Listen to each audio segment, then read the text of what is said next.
बोली नानी सुनो कहानी, ना कोई राजा ना कोई रानी, तुमको मैं देती संदेश, कभी न भूलो अपना देश।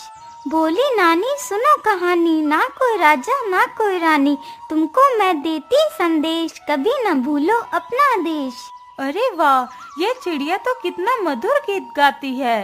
काश कि ये चिड़िया मेरे पास होती तो मैं भी इस चिड़िया के मधुर गीत सुनती। अरे सैनिकों, जल्दी से इस चिड़िया को पकड़कर मेरे पास ले आओ। इतना सुनते ही दोनों सैनिक चिड़िया की तरफ बढ़ते हैं। चिड़िया ने जैसे ही उन दोनों सैनिकों को अपनी ओर आते हुए देखा, वह तुरंत वहां से उड़ जाती है।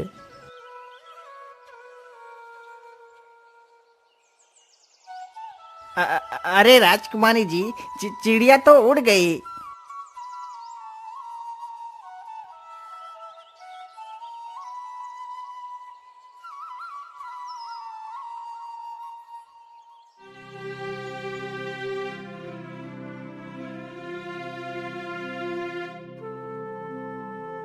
लेकिन राजकुमारी जी, चिड़िया का तो कोई पता नहीं है।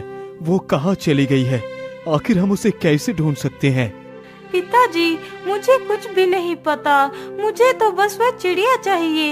यदि मुझे वह चिड़िया नहीं मिली तो मैं अन्न जल कुछ भी ग्रहण नहीं करूंगी। अच्छा, ठीक है राजकुमारी जी, तुम दुखी मत हो। मैं उस चिड़िया को जरूर पकड़वाऊंगा। अरे सैनिकों, जाओ और हमारे राज्य से किसी चिड़ी मार को लेकर आओ। राजा का आदेश होते ही सैनिक तुरंत राज्य में जाते हैं और एक चिड़ी मार को बुलाकर ले आते हैं। बोलिए महाराज, हमारे लिए क्या आदेश है? आपने हमें क्यों बुलाया है? अरे बहलिए, तुम जल्दी जाओ और उस गाना गाने वाली चिड़िया को पकड़ कर लेकर आओ। यदि तुम उस चिड़िया को पकड़ कर ले आओगे तो मैं तुम्हें 100 सोने की मोहरें दूंगा। इतना सुनकर वह बहेलिया चिड़िया पकड़ने के लिए जंगल की ओर निकल पड़ता है।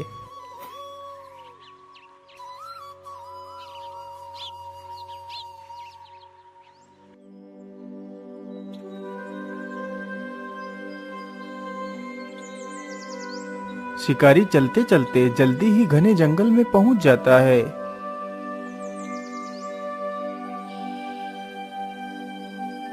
बोली नानी सुनो कहानी, ना कोई राजा ना कोई रानी, तुमको मैं देती संदेश, कभी न भूलो अपना देश।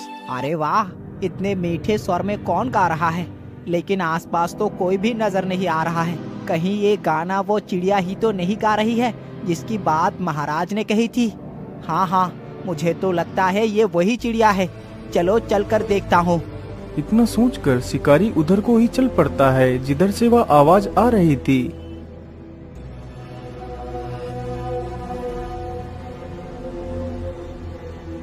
अरे वाह वाह, चिड़िया तो मिल गई।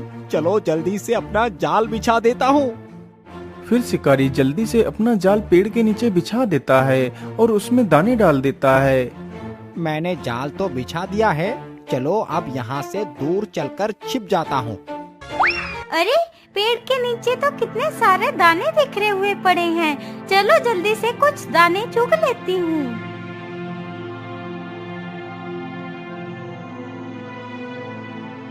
अरे वाह, चिड़िया तो फंस गई। चलो जल्दी से इसे पकड़ लेता हूँ। इतना सोचकर शिकारी जैसे ही जाल के पास पहुंचता है, तभी वह चिड़िया उस जाल से निकलकर उड़ जाती है। अरे रे, ये क्या हुआ? ये चिड़िया जाल से कैसे निकल गई है? जबकि ये चिड़िया जाल में तो अच्छी तरह फंसी हुई थी। कहीं ये चिड़िया कोई भूत तो नहीं है? चलो मैं वापस लौट जाता हूँ।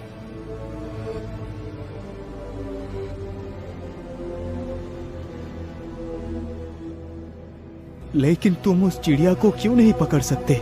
महाराज, वो कोई साधारण चिड़िया नहीं है। मुझे तो लगता है महाराज, वो चिड़िया जरूर कोई भूत है, क्योंकि आज तक मेरे जाल में फंसी कोई भी चिड़िया बाहर नहीं निकल पाई। लेकिन ये चिड़िया तो मेरे जाल से फंसकर फिर भी निकल गई।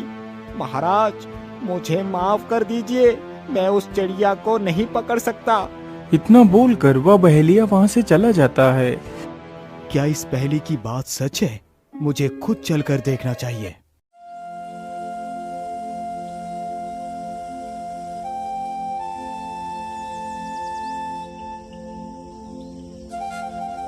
अगले ही दिन सुबह ही राजा एक पिंजरा लेता है और जंगल की तरफ निकल पड़ता है। राजा चलते चलते जल्दी ही उस जगह पर पहुंच जाता है जहां पर वह चिड़िया रहती थी। बोली नानी सुनो कहानी, ना कोई राजा ना कोई रानी, तुमको मैं देती संदेश, कभी न भूलो अपना देश। अरे वाह, ये चिड़िया तो सच में कितना मीठा गाती है। मैं ऐसा करता हूँ, यही पेड़ के नीचे दाना डालकर पेड़ के पीछे जाकर छिप जाता हूँ। चिड़िया जैसे ही नीचे उतरेगी तो मैं उसे पीछे से पकड़ लूंगा। इतना सोचकर राजा पेड़ के नीचे कुछ दाने डाल देता है और पेड़ के पीछे जाकर छिप जाता है। अरे पेड़ के नीचे तो कितने सारे दाने बिखरे हुए पड़े हैं, चलो जल्दी से कुछ दाने चुग लेती हूँ। इतना सोचकर चिड़िया दाने चुनने के लिए नीचे उतरती है। तभी राजा मौका देखकर पीछे से उस चिड़िया के ऊपर झपटता है और झट से उस चिड़िया को दबोच लेता है। अरे छोड़ दो मुझे, तुमने मुझे क्यों पकड़ा है? राजा तुरंत उस चिड़िया को पिंजरे में बंद कर लेता है और वहाँ से निकल पड़ता है। महाराज, आप मुझे बंदी बनाकर नहीं रख सकते। आखिर मैं तुम्हें अपने साथ क्यों नहीं रख सकता? चिड़िया, तू हमारे साथ बहुत खुश रहेगी। तुझे रोज रोज अच्छे अच्छे पकवान खाने को मिला करेंगे। नहीं राजन, मैं किसी के साथ बंधक बनकर नहीं रह सकती, पर हाँ एक शर्त पर रह सकती हूँ। हाँ हाँ चिड़िया, बोलो तुम्हारी क्या शर्त है? मैं तुम्हारी प्रत्येक शर्त मानने के लिए तैयार हूँ। मेरी शर्त यही है कि मैं तुम्हें एक कहानी सुनाऊंगी, तुम्हें मेरी कहानी चुपचाप सुननी होगी। यदि तुमने मेरी कहानी पर कोई भी तर्क किया तो मैं तुम्हारे पिंजरे से गायब होकर उड़ जाऊंगी। अच्छा अच्छा ठीक है, मुझे तुम्हारी शर्त मंजूर है। सुनाओ अपनी कहानी। तो फिर ठीक है राजन, सुनो मेरी कहानी। बहुत समय पहले की बात है। एक शिकारी जंगल में शिकार की तलाश में घूम रहा था। उसने एक कुत्ता पाल रखा था। वह कुत्ता शिकारी का बहुत वफादार था।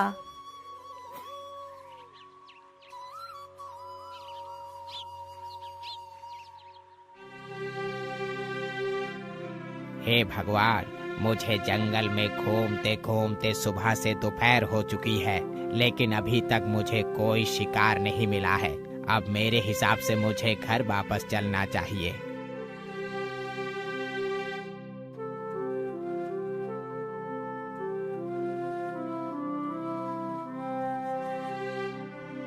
अरे कोई है, मेरी मदद करो, मैं इस जंगल में फंस गया हूँ। अरे ये किसकी आवाज है? मुझे लगता है कोई मुसीबत में है। चलो चलकर देखता हूँ। इतना सोचकर शिकारी आगे बढ़ता है तो देखता है जंगल के बीच एक बैलगाड़ी खड़ी है जिसका एक पहिया निकलकर जमीन पर पड़ा हुआ है और उस गाड़ी के अंदर ढेर सारा खजाना भरा हुआ है। अरे इस बैलगाड़ी को क्या हुआ? चलो उनके पास चलकर पूछता हूँ।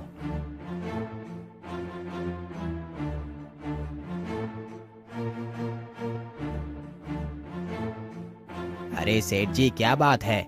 आपकी बैलगाड़ी को क्या हुआ? अरे क्या बताऊं भाई, पता नहीं कैसे मेरी बैलगाड़ी का एक पहिया निकलकर जमीन पर गिर गया, जिसकी वजह से मैं इस जंगल को पार ही नहीं कर पाया।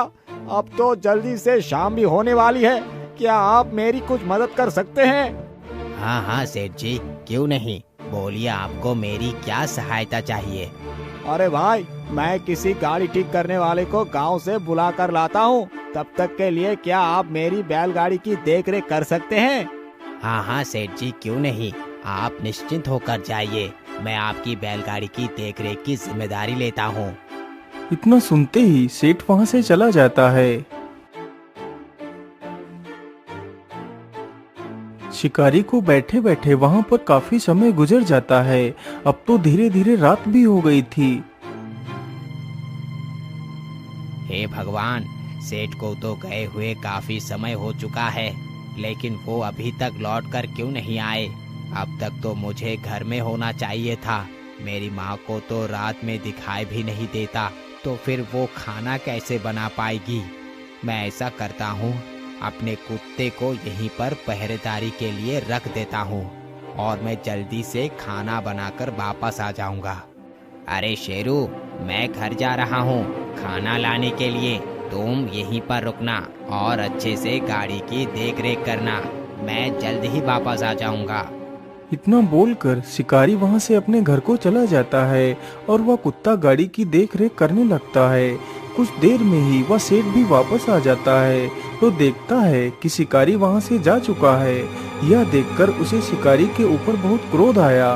तभी उसकी नजर उस शिकारी के कुत्ते पर पड़ती है। अरे वाह, तो इसका मतलब ये कुत्ता ही तब से मेरी बैलगाड़ी की रखवाली कर रहा था। वाकई कुत्ता कितना वफादार है। अरे तुम तो कितने बहादुर और वफादार हो। तुमने मेरे गाड़ी की अकेले ही देख रेख करी है। मैं तुमसे बहुत प्रसन्न हूँ। ये लो, मैं तुम्हें 5 सोने की मोहरें देता हूँ। अब तुम इन मोहरों को लेकर यहाँ से जा सकते हो। कुत्ता तुरंत ही उन सोने की मोहरों को अपने मुंह में रखता है और जल्दी ही अपने मालिक के पास पहुंच जाता है। अरे शेरू, तू बैलगाड़ी छोड़कर यहाँ क्यों आ गया? मैंने तुझे तो बैलगाड़ी की देखरेख करने के लिए वहाँ छोड़ा था।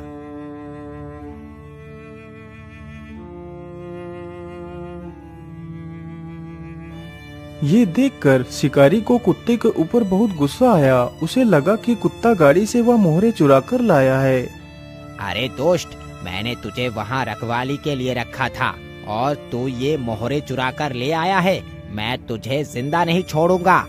इतना कहकर शिकारी एक डंडा उठाता है और कुत्ते के सिर पर मारता है, जिसकी वजह से कुत्ता वहीं पर गिरकर मर जाता है। चलो, मैं जल्दी से इन मोहरों को उठाकर ले चलता हूँ और इन्हें सेठ को सौंप देता हूँ।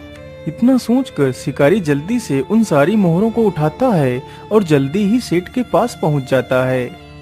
सेठ जी, मुझे माफ कर दीजिए। मैं यहाँ से घर खाना लाने के लिए चला गया था।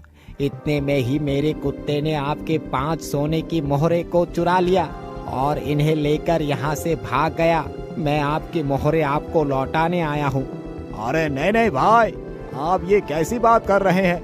आपका वो कुत्ता कोई चोर नहीं है। वो तो बहुत वफादार और बहादुर है। वो तो मेरी गाड़ी की देखभाल बिल्कुल अच्छी तरह कर रहा था और ये 5 मोहर मैंने उसे खुद ही दी थी। सेठ के मुंह से यह बात सुनते ही शिकारी के पैरों तले जमीन खिसक जाती है। हे भगवान, ये मैंने क्या पाप कर दिया? मैंने अपने ही वफादार को मार दिया। शेरू, मुझे माफ कर दो। मैंने तुम्हें गलत समझा।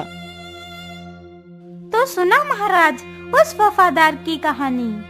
हाँ, मैंने तुम्हारी कहानी बड़े ध्यान से सुनी है, लेकिन शिकारी को कोई भी फैसला लेने से पहले एक बार सोच लेना चाहिए था। अरे महाराज, ये आपने क्या किया? आपने तो मेरी साथ तोड़ दी। आपने मेरी कहानी पर तर्क किया, इसलिए मैं तो चली। इतना बोलकर वह चिड़िया पिंजरे से निकलकर उड़ जाती है। राजा फिर से उस चिड़िया का पीछा करता है और वहीं पेड़ के पास जाकर खड़ा हो जाता है।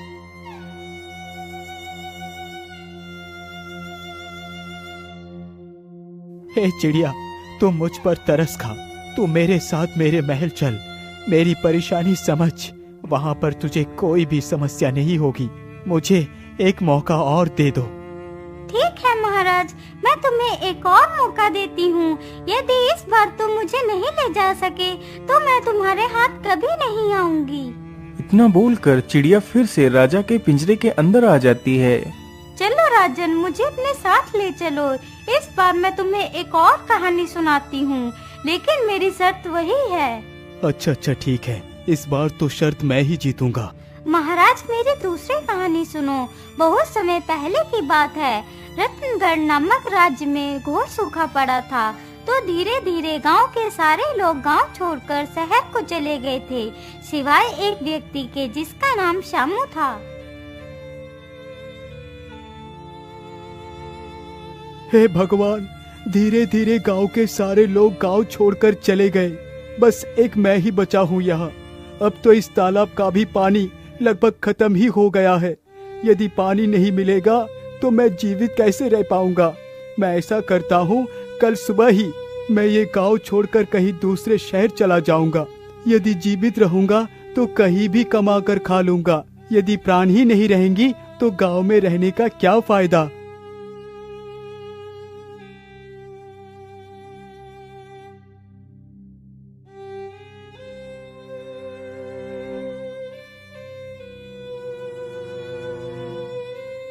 अगली सुबह ही श्यामू अपने लिए कुछ पोटली में खाना बांधता है और शहर की तरफ निकल पड़ता है।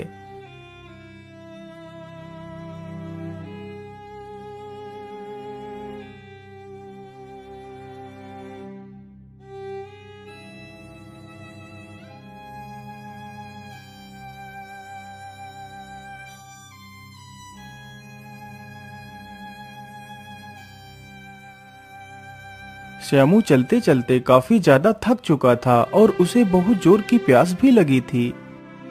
हे भगवान, इतनी कड़कती धूप में पैदल चलना कितना मुश्किल है और ऊपर से इतनी जोर की प्यास भी लगी है। क्या करूं? पानी कहां से लाऊं?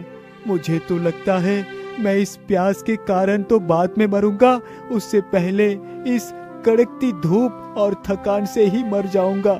मैं ऐसा करता हूँ, इसी पेड़ के नीचे थोड़ा सा आराम कर लेता हूँ, फिर पानी की तलाश करूंगा। इतना सोचकर श्यामू पेड़ के नीचे बैठ जाता है। पेड़ की छांव में बैठते ही उसकी आंखें बंद होने लगती हैं। तभी उसके पैर पर कुछ पानी की बूंदें गिरती हैं।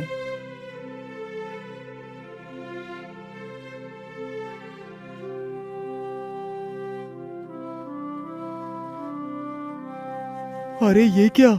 पेड़ के ऊपर से तो पानी की बूंदें गिर रही है। चलो, मैं जल्दी से इन बूंदों को एक बर्तन में एकत्रित कर लेता हूँ। श्यामू जल्दी से अपने आसपास देखता है तो उसे एक घड़े का टूटा हुआ टुकड़ा मिलता है। तो वह उस टुकड़े को हाथ में पकड़कर वहीं पर खड़ा हो जाता है। धीरे धीरे वह टुकड़ा पानी से भर जाता है। पानी तो भर गया है, चलो मैं जल्दी से इसे पी लेता हूँ।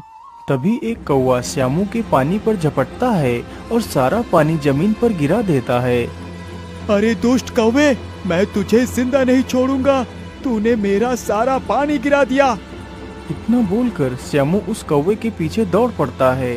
वह दौड़ते दौड़ते काफी दूर निकल जाता है। आज तो मैं तुझे जीवित नहीं छोड़ूंगा, रुक, तुझे मजा चखाता हूँ। श्यामू वहीं पर पड़े एक पत्थर को उठाता है और कौवे को फेंक कर मारता है। पत्थर लगते ही कौवा नीचे गिरता है और मर जाता है। अरे ये क्या? यहाँ पर तो एक नदी है। इस कौवे को तो मैंने बेकार में ही मार दिया। इसकी वजह से तो मुझे ये नदी मिली है। खैर, पानी तो मुझे उस पेड़ के पास भी मिल रहा था, लेकिन इस दुष्ट कौवे ने मेरा सारा पानी गिरा दिया था। चलो, मैं जल्दी से थोड़ा सा पानी पी लेता हूँ। इतना सोचकर श्यामू जल्दी से पानी पी लेता है। आहा, अब मेरी आत्मा को शांति मिली। चलो, अब जल्दी से अपनी खाने की पोटली को चलकर उठाता हूँ। फिर श्यामू जल्दी ही उस पेड़ के पास पहुँच जाता है। अरे वो पानी तो अभी भी टपक रहा है, लेकिन इस पेड़ पर पानी आ कहाँ से रहा है? श्यामू जैसे ही अपना सिर उठाकर पेड़ की तरफ देखता है तो पेड़ की डाल पर एक सर्प मरा हुआ लटक रहा था, जिसके मुंह से वह विष की बूंदें टपक रही थीं, जिसे श्यामू पानी समझकर पीने जा रहा था। अरे राम राम राम राम, ये मैंने क्या कर दिया? मैं जिसे पानी समझकर पीने जा रहा था वो तो एक जहरीली सर्प का विष था। उस कौवे ने तो मेरे प्राण बचाए थे और मैंने बदले में उसे मौत दे दी। मुझे माफ कर दो कौवे भाई, मुझे माफ कर दो। तो सुना राजा, उस कौवे ने उसके साथ कितनी वफा की, फिर भी उस इंसान ने उसे मार दिया। हाँ हाँ चिड़िया बहन, आप एकदम ठीक कहती हैं। उस दुष्ट शामू को तो एक बार ये सोचना ही चाहिए था कि आखिर पेड़ पर पानी कहाँ से आ रहा है।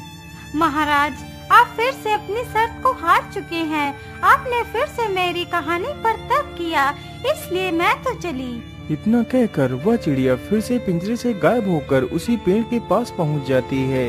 तो राजा फिर से उस पेड़ के पास वापस जाता है और अपनी सारी कहानी उस चिड़िया को सुना देता है। हे चिड़िया बहन, यदि आप मेरे साथ नहीं चलेंगी तो मेरी पुत्री बिना कुछ खाए पिए ही अपने प्राण त्याग देगी। महाराज, आप दुखी मत होइए। आप इस पेड़ की एक पत्ती को ले जाकर अपने बेटे को खिला दीजिए, तो आपकी बेटी कोई भी जिद नहीं करेगी और वह ठीक हो जाएगी। इतना कहकर वह चिड़िया उस पेड़ की एक पत्ती तोड़कर नीचे डाल देती है। राजा जल्दी से उस पत्ती को उठाकर वहां से चला जाता है।